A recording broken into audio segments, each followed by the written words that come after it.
Andrew Wood. So in this section, we're going to talk about the call-in on the BAME inequalities report. So that was a report that was published, I think, a few months ago. I've lost track. I think in March.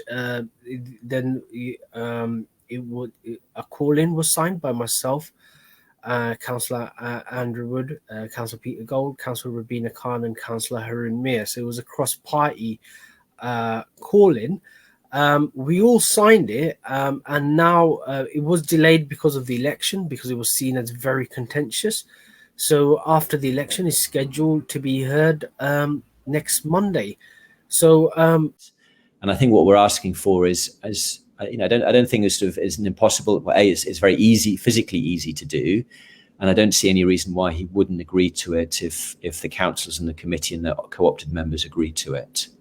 So just to give listeners a summary of the issues behind the report, we did actually a radio program earlier on a few months ago with one of the participants in this report. So following, it's a year now. It's coming up to a year since George Floyd was unlawfully killed by police officers in America, and that sparked the Black Lives Matter movement. So that forced public institutions and other institutions to start thinking about issues around racial disparity, and this comes in the background of COVID-19 as well, where both in the United Kingdom and in America, you've seen a huge stark difference between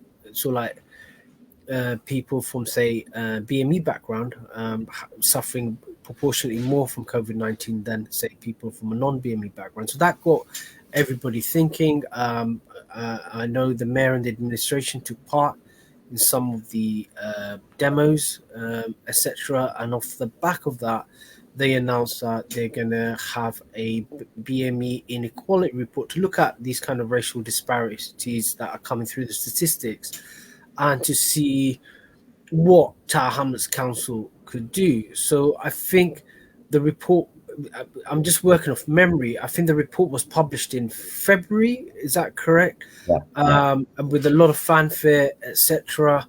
And then within a week, it was going to be adopted at the cabinet. And that's when a lot of people picked up issues. A lot of councillors came to the cabinet meeting to air their concerns, Labour and non-Labour. So at the cabinet meeting, it was myself who aired concerns, Councillor Peter Gold, Councillor Rabina Khan, and then another Labour councillor, Councillor Ehtisham Haq, as well, who expressed concerns about the report. The mayor listened, but he still took the decision to adopt the report. So myself, Andrew, Rabina, Peter, and Haroon, the councillor from Shadwell, we all decided to call it in.